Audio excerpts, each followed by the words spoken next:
Hello and welcome back to The Power of Now, a guide to spiritual enlightenment with Gilda and Barbara. Today we're doing a book study on A New Earth, Awakening to Your Life's Purpose, written by Eckhart Tolle, and we hope you have your copy so that you can follow along. Today we are on Chapter 9, Section 2, Your Inner Purpose, Awakening. My name is Barbara Wainwright, and I'm here with Gilda Simonet. Welcome, Gilda. Thank you. Awakening. Awakening is a shift in consciousness in which thinking and awareness separate. For most people, it is not an event, but a process they undergo. Even those rare beings who experience a sudden, dramatic, and seemingly irreversible awakening will still go through a process in which the new state of consciousness gradually flows into and transforms everything they do, and so becomes integrated into their lives.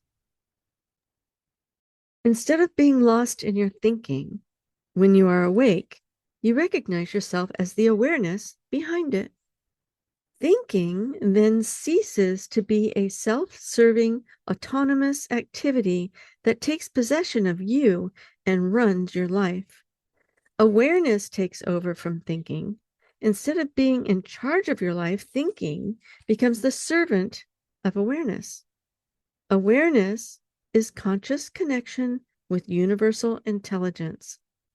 Another word for it is presence, consciousness without thought.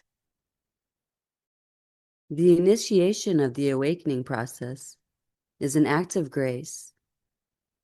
You cannot make it happen, nor can you prepare yourself for it or accumulate credits toward it. There isn't a tidy sequence of logical steps that leads toward it, although the mind would love that. You don't have to become worthy first. It may come to the sinner before it comes to the saint, but not necessarily. That's why Jesus associated with all kinds of people, not just the respectable ones. There's nothing you can do about awakening.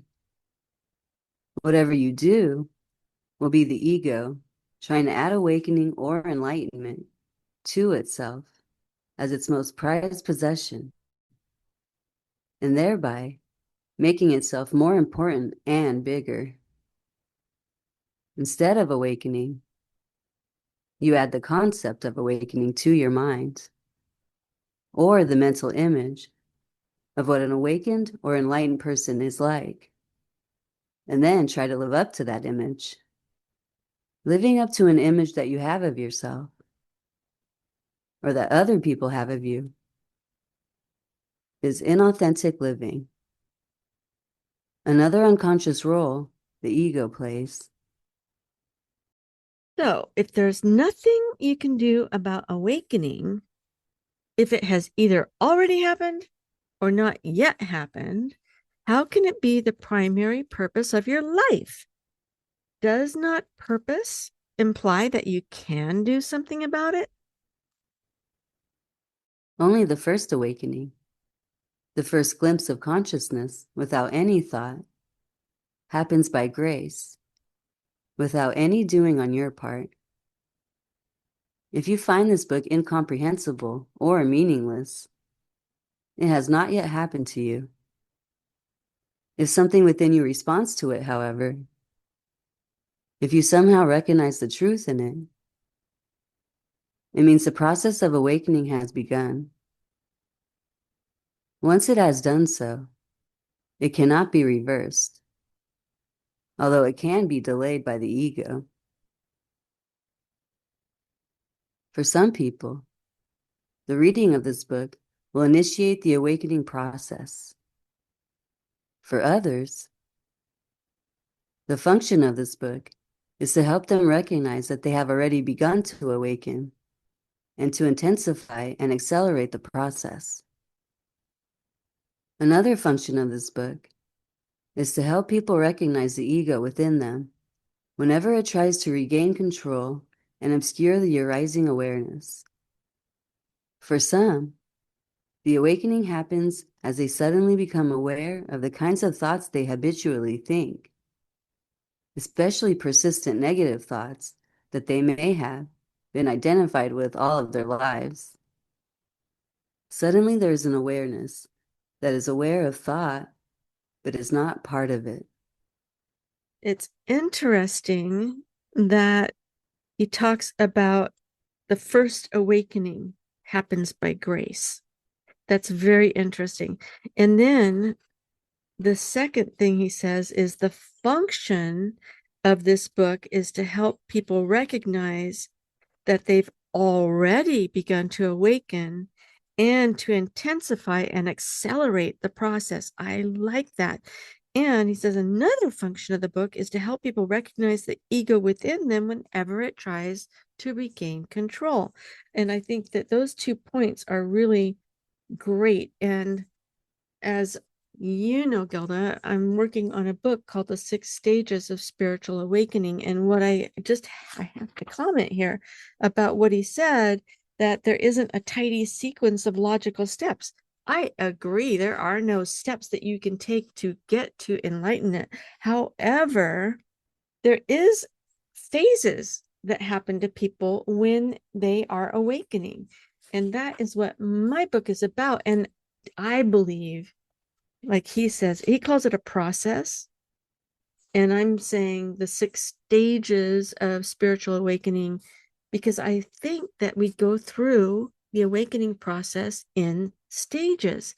It's like there's a specific time when we're starting to awaken. And he says right here that the very first time it happens by grace. And then after that, it's something that unfolds.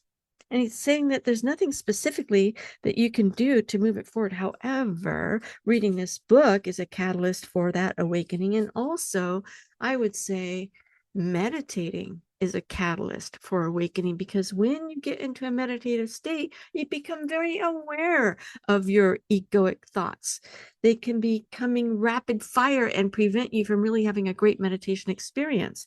And then eventually they subside, and you get to the point where you can experience the grace that's beyond all understanding, because you have a peace of mind. Your egoic thought process, the generator, has stopped, and you start to have peace in your mind and peace of being. And you get to just be instead of having all these thoughts about all the things that you need to do.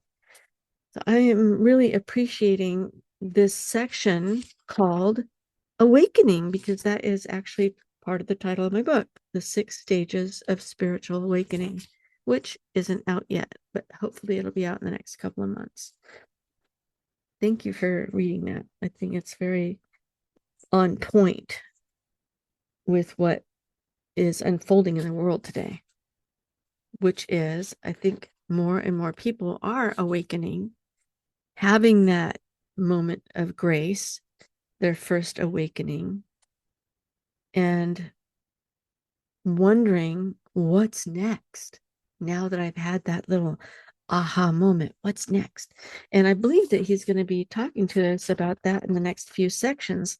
And certainly he's hinting toward that here. What is the relationship between awareness and thinking? Awareness is the space in which thoughts exist when that space has become conscious of itself. Once you have had a glimpse of awareness or presence, you know it firsthand. It is no longer just a concept in your mind. You can then make a conscious choice to be present rather than to indulge in useless thinking. You can invite presence into your life. That is to say, make space. With the grace of awakening comes responsibility. You can either try to go on as if nothing has happened, or you can see its significance and recognize the arising of awareness as the most important thing that can happen to you. Opening yourself to the emerging consciousness and bringing its light into this world then becomes the primary purpose of your life. That last part is so true. Opening yourself to the emergent consciousness and bringing its light into this world then becomes the primary purpose of your life. And I honestly feel like that really has become the primary purpose of my life. It's like a part of what I do for a living. It's a part of what I do in my personal life, in my relationships, my friendships. It's so true. Yeah. You are bringing light, just like it says, into your workplace. And it's changing your workplace because of it. Not only that, it's like changing my whole life. Yeah, I understand. It is life changing. It's when you embark, I love what he says here. This is so accurate.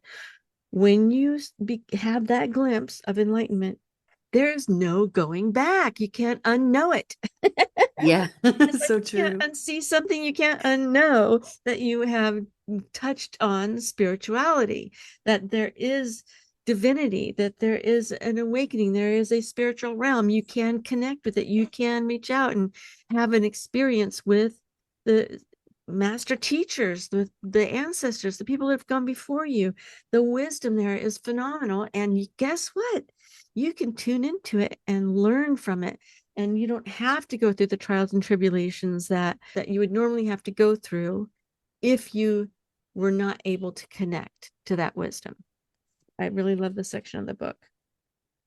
Love it too. I want to know the mind of God, Einstein said. The rest are details. What is the mind of God? Consciousness.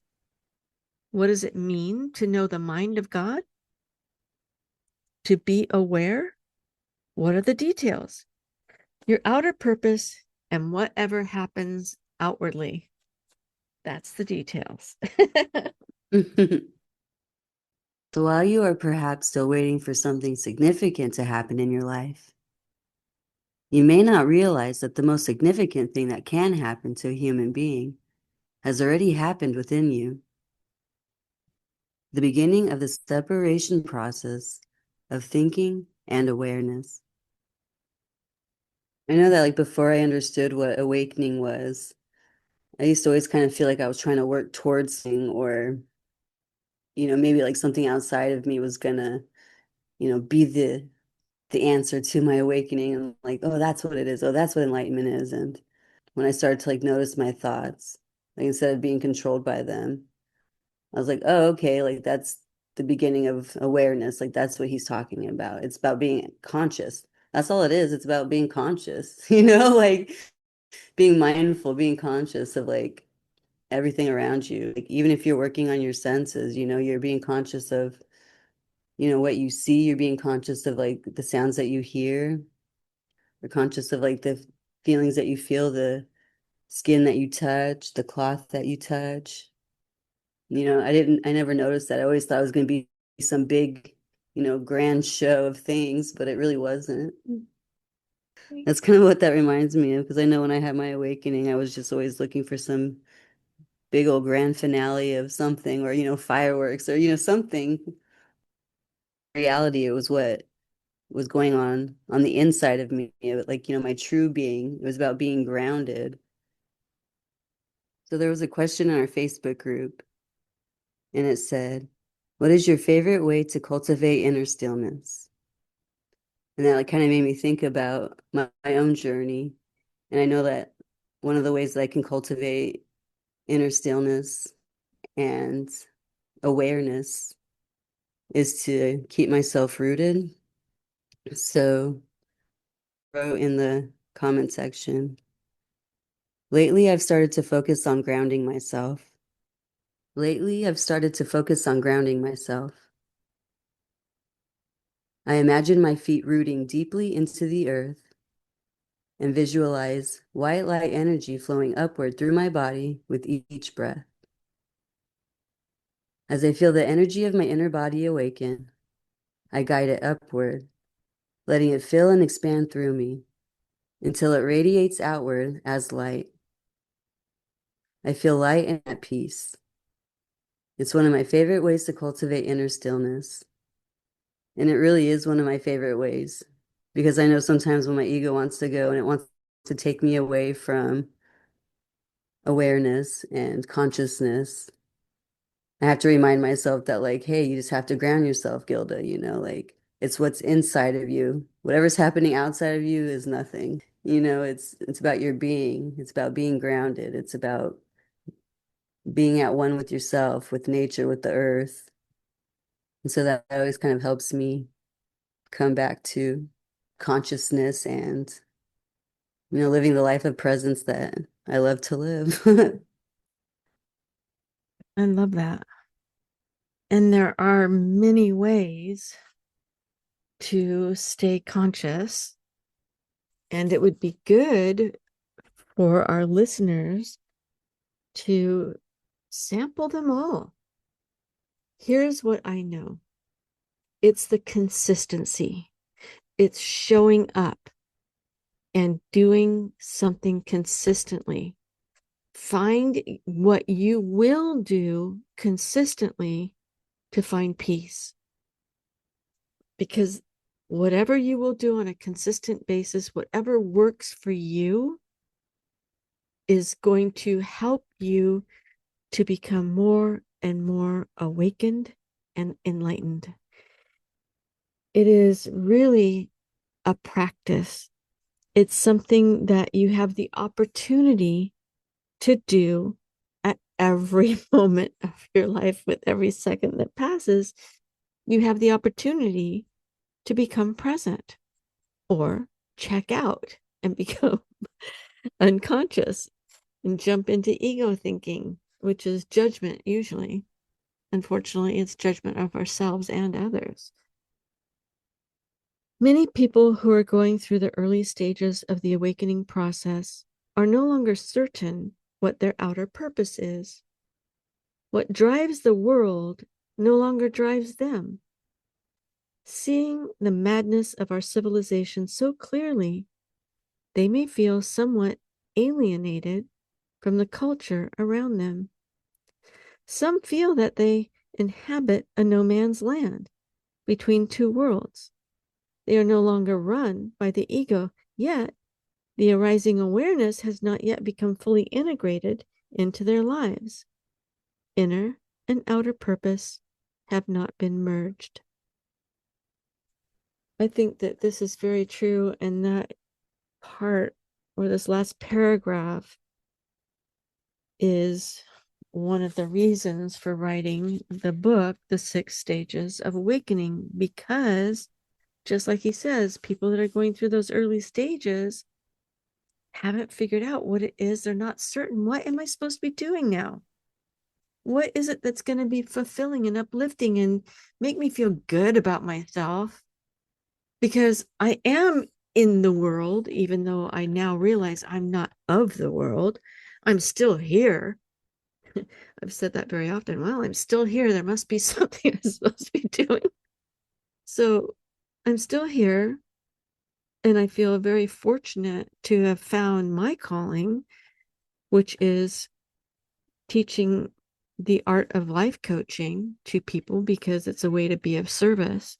I'm of service in the teaching of it, but then I help other people be in service by helping them to have a skill set and a methodology to help other people become enlightened and uplifted and do what they're called to do. So if you don't know yet, don't worry, it will come. Hopefully, it'll come sooner than the 10 years it took me to find my path. 10 years was a long haul. I remember reading that about somebody else when I was like absorbing information. I was reading different books, taking different classes. I became a certified spiritual counselor, and I became a chronic healer, and I went to a crystal healing classes, and I read a ton of psychology books, and I was really looking for what is it that I'm supposed to. I tried everything. I Yeah. NLP classes. I tried working with my crystals and candles and incense. And I just did a lot of exploring, going, is this it? Nope. How about this? No. How about this? No. That's the realest thing right there. That's so true. And then one day I was sitting at my computer and life coaching came on and I went, oh, let me check this out. And so I checked it out and I went, I think this might be it. And then I asked for that confirmation and wham, okay, I'm in. And I just jumped in with both feet. So keep looking, keep testing, keep checking things out, research, read, go to classes, invest in yourself to find out what is it that you're meant to do, and then be consistent. Be consistent with it, because that is the magic, I think, that helps us all to know that we're on our right path. If you have the ability to be consistent with it being uplifting, now you're talking awakened in my mind. I feel so blessed to do what I do because it is so uplifting. And I have been doing what I do for 20 years now. And I'm still as passionate about it as I was the day I started. That's how I know I am doing what I called to do. My passion, my joy, my inner fulfillment from doing what I love to do, which is teach people how to provide a transformational experience for their clients. I'm blessed. It's true. Like for me, I felt like I was always kind of seeking outwardly, but once I started tapping in and like applying all of like the stuff that I would research and learn, like I was just like, oh, like this is what he's talking about. And sometimes it really is just being conscious and being Yes. aware. And I think once you do like tap into that, like, and you are going through the awakening process, once you're tapped in and you are grounded, it's almost like you'll find yourself kind of guided to do certain things, or you'll find yourself maybe being repelled by things that you used to. Like just something inside of you is like, like this doesn't feel right anymore. Like, I don't think this is like the path I should be on. Like all these things I used to do is just like, what? Like this doesn't feel right, and you kind of start noticing yourself navigating to like other areas in your life. I don't know. It's just like I think once you start tapping in and you're grounded in that way, like that's how you're able to kind of discover what is right for you and like what journey you are supposed to be on or what path to follow. Because again, yeah, like you're gonna start coming across things that you used to do all the time, and now you're like, like this doesn't really feel right to me anymore. And I feel like from there that kind of carves out your path.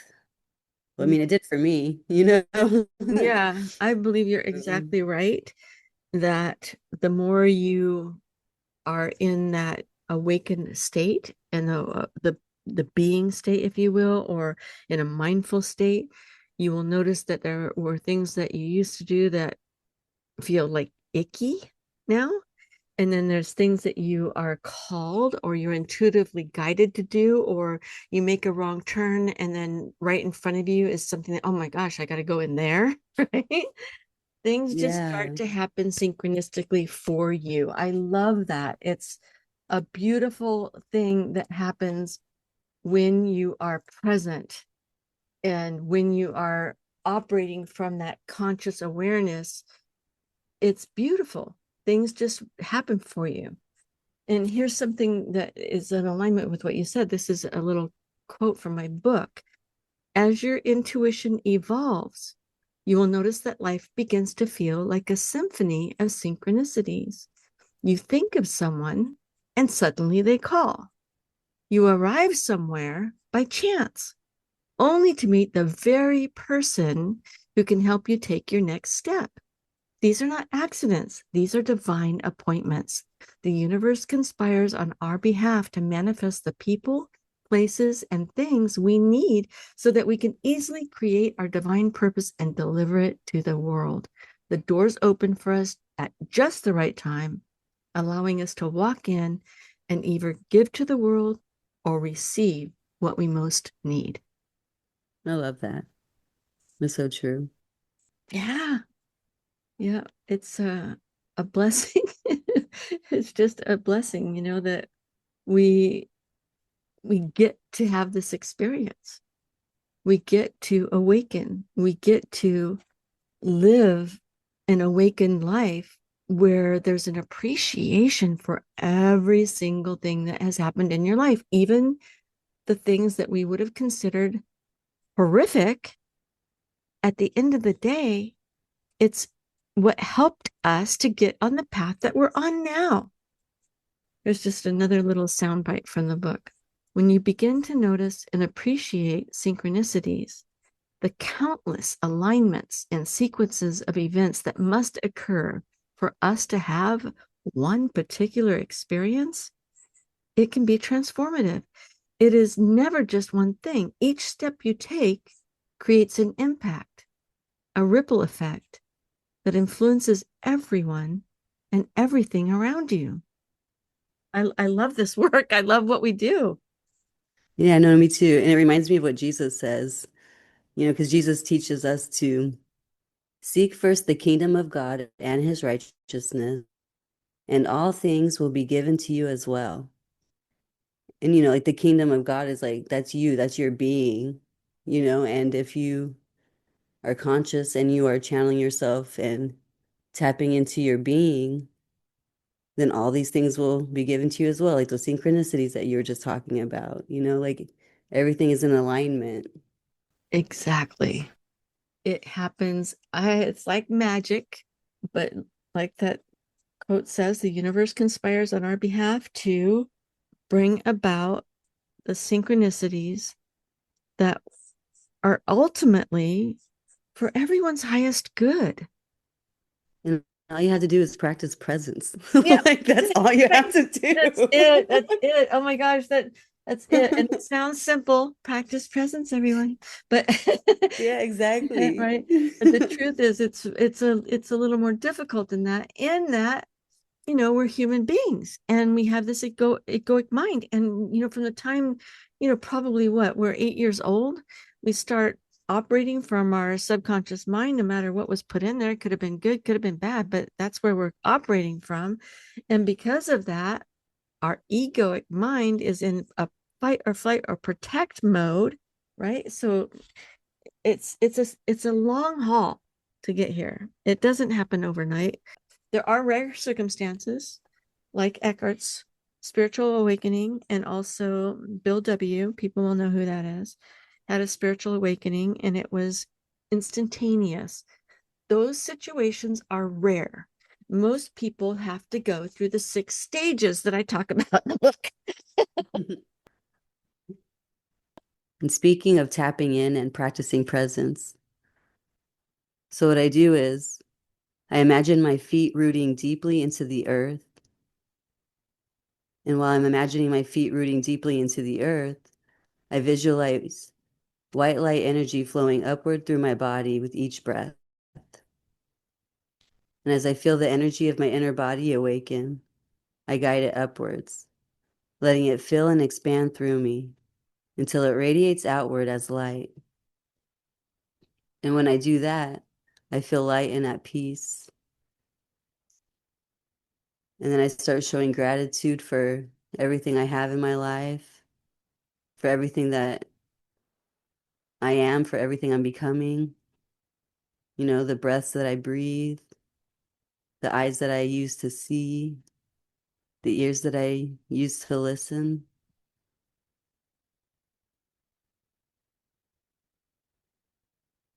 And I practice that, and it really helps keep me tapped in and present and grounded. And I hope that that exercise can help all of you out there.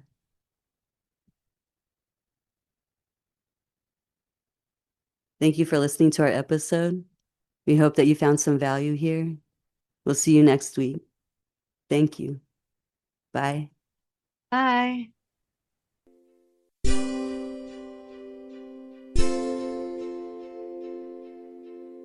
If you've enjoyed this podcast and you'd like to go deeper into a spiritual conversation, you can join our Facebook group, The Power of Now, A Guide to Spiritual Enlightenment with Gilda and Barbara. Or you can contribute by going to wainwrightglobal.com/go/support.